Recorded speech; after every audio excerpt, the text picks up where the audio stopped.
오늘 1년 중 가장 기쁘고 감사한 절기인 추수감사주일입니다. 하나님께 영광을 돌려드립니다.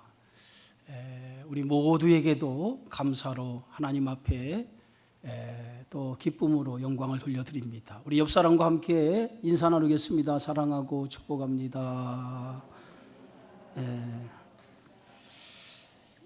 작년에 이어서 올해도 코로나19라고 하는 팬데믹 상황 속에 한 해를 보내왔습니다.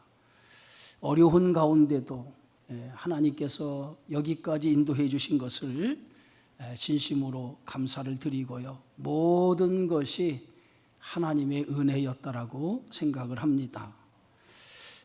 코로나19 속에 저는 하박국 선지자가 드린 이 감사의 기도를 다시 한번 생각해 봅니다.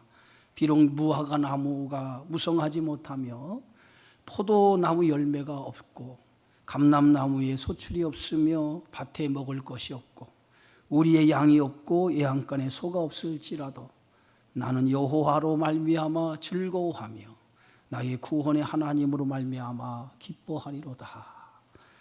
하박국 선지자의 이 감사의 말씀처럼 아무것도 없다 할지라도 우리가 오직 감사의 조건은 하나님의 은혜, 나를 구원하신 하나님으로 말미암아 즐거워하고 감사하는 것이라고 생각이 되어집니다. 추수감사주일을 맞이하면서 여러분 무엇을 하나님 앞에 감사해야 되는가라고 하는 것을 한번 생각해 보신 적이 있습니까? 우리가 감사절을 드리면서 그냥 1년에 한 번 드리는 절기니까 그냥 감사절이다라고 생각하는 것과 정말 하나님 앞에 내가 무엇으로 감사해야 될 것인가라고 하는 감사의 이유를 찾고 그 이유를 통해서 하나님 앞에 감사를 드리는 것하고는 분명히 다르다고 생각이 되어집니다. 감사할 이유가 없는데 하나님 앞에 감사할 수 있다고 하는 것이 어찌 보면 유선이 아닐까요? 정말 하나님 앞에 감사할 것이 뭐가 있을까라고 한번 우리 스스로를 깊이 묵상하고 오늘 이 추수감사주일을 오늘 대한다면 그 기쁨과 그 은혜가 배가 더할 것이라고 생각이 됩니다. 무엇을 감사해야 할까요? 저는 우리가 살아가는 삶 자체가 감사의 조건이라고 생각을 합니다. 살아가는 것 얼마나 감사합니까? 살아가는 것이 당연한 것 같지만은 당연하지 않다는 겁니다. 하나님이 보호해 주시지 않고 인도해 주시지 않으면 단 하루도 살아갈 수 없다고 하는 것이죠. 세상에는 당연한 것 같은데 세상에는 당연한 것은 하나도 없습니다. 모든 것이 하나님의 은혜 안에서 이루어진 것이라고 하는 것이죠. 하루 일과를 마치고 잠을 청합니다. 저녁에 잠을 청할 때 다음날 아침을 맞이하는 것이 지극히 당연한 것이라고 생각할 것입니다. 그러나 그것 역시도 당연한 것이 아닙니다. 다윗은 시편 3편에서 이렇게 고백하지요. 내가 누워 자고 깨었으니 여호와께서 나를 붙드심이로다. 내가 눕고 그리고 아침에 일어나 깨어있는 것도 하나님의 붙드심 때문에 그렇다는 거예요. 하나님의 은혜가 없으면 내가 아침에 일어날 수 없다는 거예요. 당연하다라고 생각하는 것들이 당연한 것이 아니라는 겁니다. 그 모든 것은 다 하나님의 은혜라고 말할 수 있습니다. 우리가 하나님 앞에 감사해야 될 이유가 여기 있습니다. 모든 것이 하나님의 은혜이기 때문입니다. 신앙을 측정하는 기준이 있습니다. 감사가 있느냐라고 하는 것이죠. 감사는 신앙의 바로미터라고 생각해 볼 수 있어요. 얼마나 감사가 있느냐라고 하는 것을 통해서 내가 믿음이 있는가, 내가 신앙이 있는가를 측정해 볼 수 있다는 거예요. 말세의 특징을 오늘 디모데후서 3장 1절에 보면 이렇게 말합니다. 자기를 사랑하며 돈을 사랑하며 자랑하며 교만하며 비방하며 부모를 거역하며 그리고 감사하지 아니하며 라고 말하고 있어요.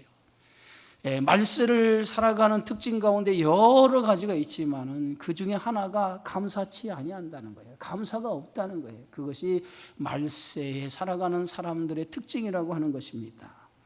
말세의 사람들의 마음이 강팍하다는 거예요. 그래서 사람들의 마음이 강팍하기 때문에 감사할 줄 모른다는 거예요. 요즘 사람들의 마음이 얼마나 강팍합니까? 상대방을 배려해 주거나 이해해 주는 그러한 마음이 없어요. 모든 것이 다 자기중심적입니다. 자기 위주로 생각하고 자기 위주로 행동합니다. 사소한 것조차 용서하지 못하고 넘기지를 못하는 것이 요즘 우리가 살아가는 세대라고 볼 수 있을 것 같아요. 이러한 세대에 정말 감사하는 마음을 갖는다라고 하는 것이 얼마나 아름다운 마음인가, 얼마나 그것이 하나님께서 주신 마음인지 알 수가 없습니다. 바울은 데살로니가 성도들에게 오늘 데살로니전서 5장 15절에 이렇게 말합니다. 악으로 악을 갚지 말게 하고 서로 대하든지 모든 사람을 대하든지 항상 선을 따르라. 항상 기뻐하라. 쉬지 말고 기도하라. 범사에 감사하라. 이것이 그리스도 예수 안에서 너희를 향하신 하나님의 뜻이니라. 그리스도인의 삶은 악을 갚지 말고 선을 따르고 항상 기뻐하고 쉬지 말고 기도하며 범사에 감사하는 삶이라는 거예요. 그런데 이것이 하나님의 뜻이라고 말하고 있습니다. 오늘 본문의 말씀은 10명의 나병 환자가 고침을 받는 내용입니다. 예수님이 예루살렘으로 올라가시면서 사마리아와 갈릴리 사이로 지나가시다가 한 마을에 들어가게 되어지죠. 한 마을에 들어가실 때 멀리서 10명의 나병 환자가 예수님을 보고 소리를 지르기 시작합니다. 예수 선생님이여 우리를 불쌍히 여겨 주옵소서. 예수 선생님이 우리를 불쌍히 여겨달라고 멀리서 예수님을 보고 소리를 지르기 시작하죠. 10명의 나병 환자는 예수님께 가까이 갈 수가 없었습니다. 그들의 병은 부정한 병, 율법에 의해 부정한 병으로 판명을 받았기 때문에 그들은 사람들 사이에 들어갈 수가 없고, 그리고 그들의 삶은 사람들과 격리되어서 살아갈 수밖에 없는 그러한 질병으로 판정을 받은 사람들이었기 때문에 오늘 예수님 앞에 가까이 갈 수가 없었습니다. 그래서 나병 환자들은 예수님을 보고 멀리서나마 선생님이여 우리를 불쌍히 여겨달라고 예수님을 향해 크게 소리를 지를 수밖에 없었다는 거예요. 어떻게 보면 이 나병 환자는 우리를 불쌍히 여기소서라고 하는 말을 통해서 예수님께 자비를 구했던 것을 볼 수 있어요. 예수님은 이렇게 자신을 향해서 우리를 불쌍히 여겨달라고 하는 나병 환자들의 부르짖는 소리를 듣게 되어지죠. 그 부르짖음의 소리를 듣고 예수님은 그들을 불쌍히 여겨주셔요. 어찌 보면 이 10명의 나병 환자가 예수님께 우리를 불쌍히 여겨달라고 부르짖었다라고 하는 것은 그들의 믿음이죠. 예수님에 대한 믿음이 없다면 그들은 부르짖을 수 없었을 거예요. 예수님에 대한 믿음을 가지고 우리를 불쌍히 여겨 주옵소서. 아마도 예수님에 대한 소문을 그들이 듣고 어떤 병이든지 예수님을 통해서 고침을 받게 되었더라고 하는 그 소문이 그들로 하여금 그런 믿음을 갖게 되어졌고, 멀리서나마 예수님을 줄 알아보고 선생님이여 우리를 불쌍히 여겨달라라고 이렇게 부르짖었다라고 생각해 볼 수 있어요. 히브리서 11장 6절에 보면 믿음 없이는 하나님을 기쁘시게 하지 못하나니라고 말하고 있어요. 믿음이 있어야만이 하나님을 기쁘시게 할 수 있다는 거예요. 믿음이 없이는 하나님을 기쁘게 할 수 없다는 거예요. 그런데 오늘 멀리서 예수님을 보고 이 나병 환자는 예수님을 향해서 우리를 불쌍히 여겨달라고 오늘 예수님 앞에 부르짖으면서 예수님이 자신들의 병을 고쳐주실 것을 믿었다라고 하는 것이죠. 예수님은 나병 환자의 믿음을 보시고 가까이 가서 나병 환자의 그 상태를 살펴보기 시작합니다. 여러분, 나병이라고 하는 이 병은 흉악한이죠. 몰골이 이렇게 우그러지고 정말 손과 발이 떨어져 나가는 그러한 그런 질병이 나병의 병 아닙니까? 그런데 예수님께서 가까이 가서 그들을 보았다는 거예요. 어찌 보면 이 부정한 병에 걸린 사람이 접촉할 수 없는데 예수님은 그들의 부르짖음을 듣고 그들에게 가까이 가서 그들을 접촉했다는 거예요. 어찌 보면 부정한 몸을 입은 사람을 부정한 몸을 입은 사람을 정상적인 사람이 그와 접촉을 하게 되면 정상적인 사람 역시도 부정한 사람이 되는 것이죠. 그런데 예수님은 그것을 마다하지 아니하고 그 나병 환자에게 가까이 가서 그들의 질병의 상태를 살펴보았다는 거예요. 예수님이 왜 그랬을까요? 예수님이 이 땅에 오신 근본적인 목적은 인간의 부정을 깨끗게 하기 위해서 이 땅에 오셨기 때문에, 그 일을 위해서 예수님이 십자가를 지셨기 때문에 오늘 주님은 그 한 영혼을 불쌍히 여기는 마음으로 그 부정한 나병 환자에게 가까이 다가가서 그들의 몰골을 살펴보게 되어졌다는 거예요. 제사장이 이제 오늘 성경의 말씀에 보면 예수님께서 그들의 몰골을 살펴보고 이렇게 얘기하죠. 오늘 가서 제사장들에게 너희의 몸을 보이라. 제사장에게 오늘 나병 환자 10명의 나병 환자에게 가서 제사장에게 너희의 몸을 보이라는 거예요. 율법에 의하면 이 부정한 질병에 걸린 이 나병 환자가 몸에 고침을 받게 되어지면 반드시 제사장에게 몸을 보이도록 되어져 있어요. 그래서 제사장이 그들의 몸을 보고 완전하게 치유된 것을 확인하면 제사장이 선언을 합니다. 이 사람은 나병 환자, 부정한 병에서 완전히 치유되었으므로 공동체에 들어갈 수 있도록 허락을 해요. 그래서 제사장의 확인과 제사장의 허락을 통해서 그들은 그 마을 공동체에서 격리되어졌다가 다시 마을 공동체 안에 가족의 품으로 또 이웃의 품으로 공동체 생활에 들어갈 수 있게 되어지는 겁니다. 예수님은 10명의 나병 환자에게 이제 제사장이 가서 너희의 몸을 보이라고 이렇게 말씀을 하시죠. 그런데 오늘 성경의 말씀 속에서 보면 예수님이 이렇게 이 10명의 나병 환자에게 가서 너희의 몸을 제사장에 보이라고 했을 때 이들의 병이 완쾌되어진 것이 아니에요. 여전히 그들은 나병이라고 하는 병을 가지고 있었던 것이에요. 예수님이 고쳐주신 것이 아닙니다. 그런데도 예수님께서는 그 10명의 나병 환자에게 가서 너희의 몸을 제사장에 보여주라는 거예요. 10명의 나병 환자는 예수님의 이 말씀을 듣고 어떻게 반응합니까? 오늘 성경의 말씀에 보면 그들은 말씀을 듣고 제사장에게 몸을 보이러 갔다라고 기록하고 있어요. 예수님의 말씀에 순종한 것이죠. 언제나 하나님의 역사는 말씀에 순종할 때에 기적이 일어나고 말씀에 순종할 때 하나님의 능력이 나타나게 되어지는 줄 믿습니다. 10명의 문둥병자, 10명의 나병 환자는 자신의 몸이 예수님의 말씀을 통해 치유받은 게 아니에요. 그저 예수님께서 제사장에게 너희의 몸을 보이라 한 것뿐이에요. 그런데 그들이 예수님의 말씀을 순종해서 그들이 제사장의 몸을 보이러 가게 되어졌던 거예요. 가는 도중에 그들의 몸이 어떻게 되었습니까? 고침을 받게 되어졌다는 거죠. 이스라엘 백성이 요단을 건너 가나안 땅에 들어갈 때에 어떻게 들어갔습니까? 순종을 통해서 가나안 땅에 들어갔습니다. 이스라엘 백성들이 이제 가나안 땅에 들어가기 위해서 마지막 관문이 요단강이라고 하는 거예요. 요단을 건너야만이 그들이 꿈에 그리던 약속의 땅을 들어갈 수 있었습니다. 요단을 건너가야만이 가나안 땅에 들어갈 수 있는 거예요. 그런데 오늘 하나님께서 이스라엘 백성들에게 명령하기를 요단을 건너가라고 이렇게 명령을 내립니다. 그런데 그 요단을 건너가라고 명령을 내린 그 시기가 어느 시기였습니까? 오늘 성경에 보면 곡식을 거두는 모매기 시기라고 그랬어요. 요단강 물이 가장 많은 시기입니다.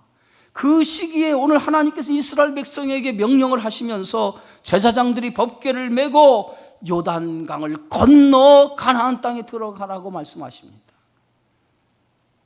법궤를 맨 제사장들은 하나님의 말씀을 받고 요단강을 건너기 위해서 요단강에 들어서게 되어지죠. 물이 넘실거리는 그 요단강을 법궤를 메고 제사장들이 발로 밟고 들어갑니다. 제사장들이 발로 요단강물을 밟고 그 발목에 물이 차였을 때에 놀라운 일이 생기기 시작하죠. 오늘 여호수아 3장 15절 16절에 보니까 요단 곡식 거두는 시기에는 항상 언덕에 넘치더라. 궤를 맨 자들이 요단에 이르며 궤를 맨 제사장들의 발이 물가에 잠기자 곧 위에서부터 흘러내리는 물이 그쳤다라고 이렇게 했어요. 제사장들이 요단강 물에 들어서서 그 제사장의 발목에 물이 잠기는 순간에 그 위에서부터 흘러내리던 물에 그쳐지면서 요단강 그 사이에 길이 생기고 백성들이 그 길 가운데 요단을 건너게 되어졌다는 거예요. 하나님의 말씀에 순종할 때에 기적이 일어난 거예요.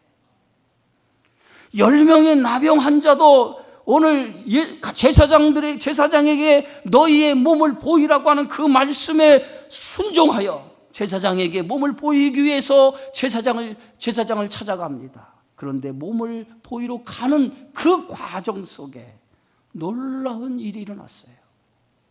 오늘 14절에 보니까 그들이 가다가 깨끗함을 받은지라 그랬어요. 그들이 가다가 깨끗함을 받았다는 거예요. 만약 이들이 예수님의 말씀을 듣고 그 말씀에 순종하지 않았다라고 하면 그들은 고침을 받지 못했을 거예요. 그런데 말씀을 듣고 그 말씀에 순종하여 제사장에게 자신들의 몸을 보이러 가는 그 길에서, 그 과정, 길에서 그들이 깨끗이 나음을 입게 되어졌다는 거예요.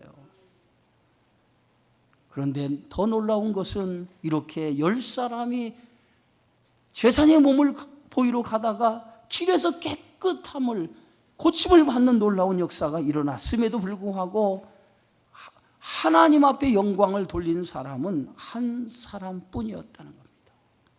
10명의 나병 환자가 다 같이 고침을 받았어요. 그런데 한 사람만 돌아와 하나님 앞에 영광을 돌렸어요. 오늘 누가복음 17장 15절에 보니까 그 중에 한 사람이 자기가 낳은 것을 보고 큰 소리로 하나님께 영광을 돌리며 돌아와 그랬어요. 그 10사람 중에 한 사람이 누굽니까? 이 한 사람이 누굽니까? 그 한 사람은 사마리아 사람이었다는 거예요. 이 사마리아 사람은 이스라엘 사람들이 가장 경멸하는 사람들이에요. 그래서 이스라엘 사람들은 사마리아 사람들이 사는 그 땅을 밟지도 않아요.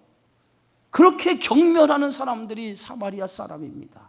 그런데 가장 경멸하는 사람, 사마리아 사람이 고침을 받고 그가 예수님 앞에 돌아와 큰 소리로 하나님 앞에 영광을 돌리고 감사를 고백하게 되어졌다는 거예요.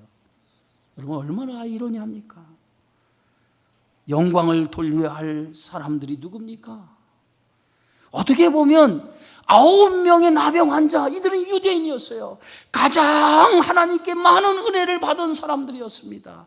가장 많은 하나님의 은혜를 받은 유대인, 그들은 하나님 앞에 감사하지 못하고 하나님께 영광을 돌리지 못하고 가장 천하고 그리고 경멸했던, 유대인들이 경멸했던 이 사마리아 사람이 오히려 하나님께 큰 소리로 영광을 돌리고 하나님 앞에, 예수님 앞에 감사를 드렸다는 거예요.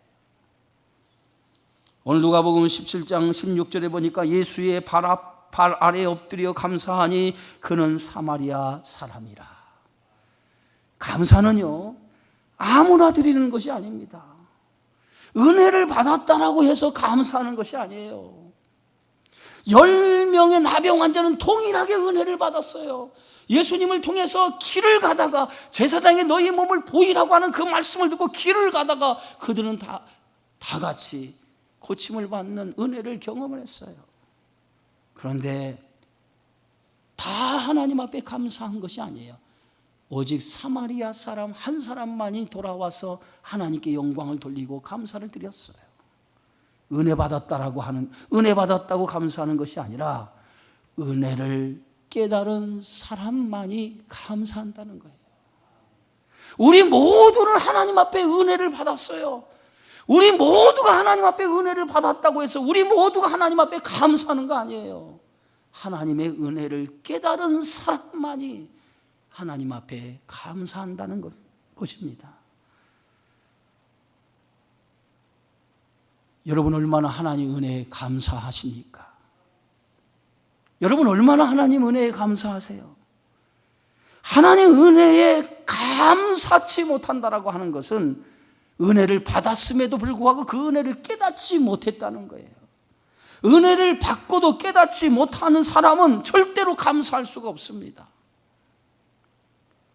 사도 바울은 하나님의 은혜를 깨닫고 나서 그가 이렇게 고백하죠. 나의 나됨은 주님의 은혜임이라. 자신의 삶 모든 것들이 하나님의 은혜였음이라고 고백하고 있습니다. 바울에게는 자신의 힘으로 해결할 수 없는 질병이라고 하는 가시가 있었습니다. 그 질병의 가시 때문에 얼마나 고통을 많이 받았는지 바울은 하나님 앞에 그 질병의 가시 이 문제를 해결받기 위해서 하나님 앞에 기도했어요. 오늘 성경에 보니까 바울은 이 일을 위해서 3번이나 자신의 질병의 이 가시를 고침받기 위해서 하나님 앞에 3번씩이나 기도했다라고 했어요. 여러분 3번이나 하나님 앞에 기도했다라고 하는 것은 3번만이 기도한 것이 아니라 이 질병의 가시의 고통으로 인해서 많은 괴로움을 겪었기 때문에 여러 차례 이 문제를 놓고 하나님 앞에 기도했다는 거예요. 여러 번 바울이 기도해도 하나님 앞에 기도의 응답을 받지 못했습니다. 나중에 바울은 하나님이 자신의 기도에 응답해 주지 않은 그 이유를 깨닫게 되어졌어요. 그때에 오늘 바울은 이렇게 고백합니다. 고린도후서 12장 7절에 보니까 이는 나를 쳐서 너무 자만하지 않게 하려 하심이라. 하나님이 자신에게 질병의 가시를 고쳐주지 않냐고 질병의 가시를 준 뜻을 깨달았다는 거예요. 그 뜻이 어디에 있느냐? 너무 자만하지 않도록 하기 위해서, 자신을 너무 자만하지 않기 위해서, 교만하지 않게 하기 위해서 질병의 가시를 주었다는 거예요. 그걸 깨달았어요. 그리고 바울은 이 질병의 가시조차 하나님의 은혜였구나, 이 질병의 가시조차 하나님의 은혜였구나 라고 그는 깨닫게 되어져요. 이 질병의 가시가 어떻게 하나님 은혜가 되었습니까?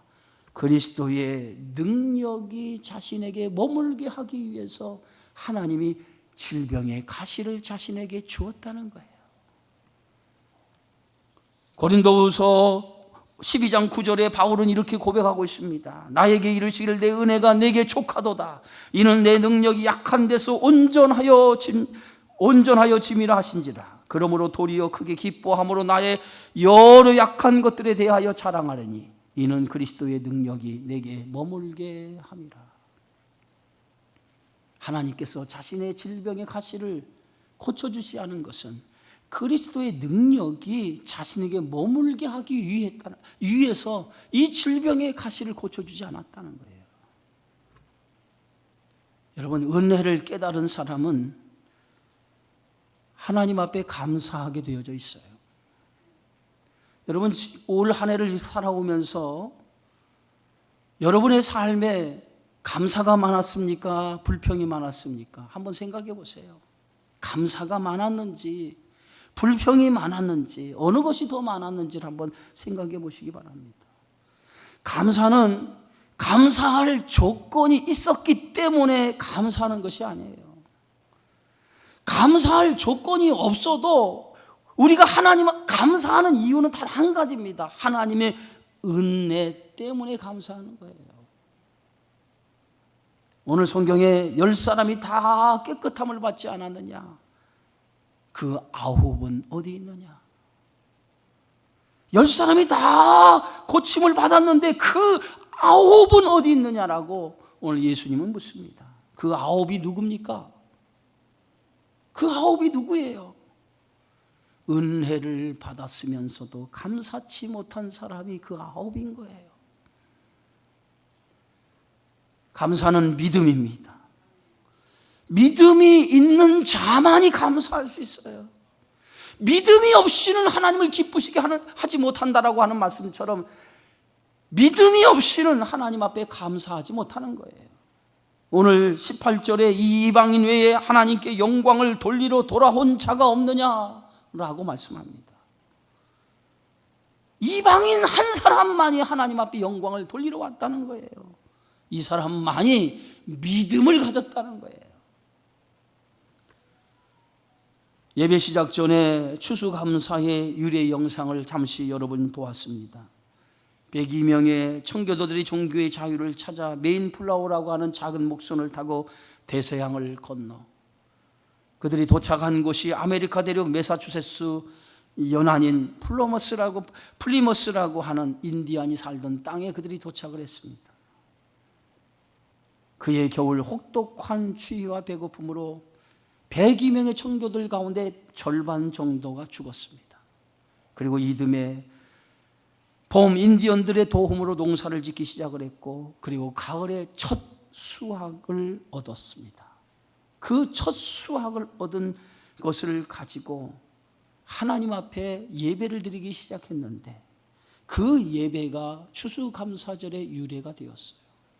그런데 그 예배를 드리는 그들의 모습 속에서 모든 것이 하나님의 은혜입니다 라고 고백하고 있었다는 거죠. 오늘 이 10명의 나병 환자가 다 같이 고침을 받았는데 오직 하나님 앞에 감사한 사람은 한 명의 고침받은 사마리아 사람뿐이었어요. 사마리아 사람은 단순히 육체의 질병만 고침을 받은 것이 아니죠. 오늘 성경 말씀에 보면 그가 감사함으로 인해서 더 이상의 은혜를 누렸다고 하는 거예요. 오늘 19절에 보니까 일어나 가라 내 믿음이 너를 구원하였느니라. 육신의 치유뿐만이 아니라 영적인 치유도 함께 이루어졌다는 거예요. 여러분, 육신의 질병을 치유하는 것보다 더 중요한 것이 어디 있습니까? 영혼이 고침을 받는 거 아니에요? 영혼이 잘 되는 거 아니겠습니까? 9명의 나병 환자는 예수님이 단순히 육신의 병을 치료하는 분으로만 알았지만은 고침받은 사마리아 사람이 돌아와 예수님 발 앞에 엎드렸다라고 하는 것은 예수님이 하나님이 보내신 그리스도 메시아임을 믿었다라고 하는 신앙의 고백이라고 볼 수 있어요. 그 믿음의 고백이 육체의 질병만 고침받은 것이 아니라 그가 그 믿음으로 인해서 내 믿음이 너를 구원하였느니라 라고 하는 예수님의 손을 통해서 영혼이 구원받는 하나님의 사람이 되어진 줄 믿습니다. 사랑하는 성도 여러분, 감사는 믿음입니다. 믿음의 뿌리가 없는 사람은 감사하지 못해요. 골로새서 2장 6절에 보면 그러므로 너희가 그리스도 예수를 주로 받았으니 그 안에서 행하되 그 안에 뿌리를 박으며 세움을 받아 교훈을 받은 대로 믿음에 굳게 서서 감사함을 넘치게 하라. 믿음의 뿌리가 감사라는 거예요. 믿음의 뿌리가 있는 사람은 감사가 넘치는 사람이라는 거예요. 어떤 형편에서든지 믿음의 뿌리가 든든히 박혀 있는 사람은 감사하는 삶을 살아간다는 거예요. 우리가 감사하는 근거는 내게 있지 않아요. 감사의 근거가 내게 있지 않습니다. 우리가 감사하는 근거는 예수 안에 있어요. 주님 안에 감사의 근거가 내게 있는 것이 아니라 주님 안에 있습니다. 우리가 감사하는 이유는 오직 예수님 때문에 감사하는 거예요. 나를 위해 자신의 전부를 내어주신 예수님. 우리가 예수님이 아니면 우리는 구원받을 수가 없었어요. 그 예수님 때문에 감사하는 거예요. 어떤 조건, 어떤 상황 때문에 감사하는 것이 아니라 예수님 때문에, 나를 구원하신 예수님 때문에, 그것이 감사의 조건이고 감사의 이유고 우리가 하나님 앞에 영광 돌리는 이유가 되어지는 줄 믿습니다. 추수감사절은 얼마나 한 해 동안 풍성한 결실을 얻었느냐가 아닙니다. 올 한 해도 변함없이 나를 사랑하시고 내 삶을 이끄시고 나와 함께 하신 그 하나님 은혜에 감사하는 그 절기가 추수감사주일인 줄 믿습니다. 오늘 추수감사주일을 드리는 여러분 모두에게 이와 같이 하나님의 은혜를 깨닫는 귀한 시간이 되어지기를 바랍니다.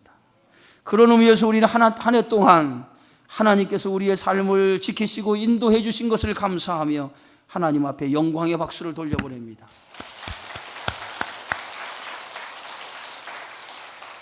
다시 한번 고백합시다. 하나님 사랑합니다. 하트를 날리면 사랑합시다. 하나님 사랑합니다.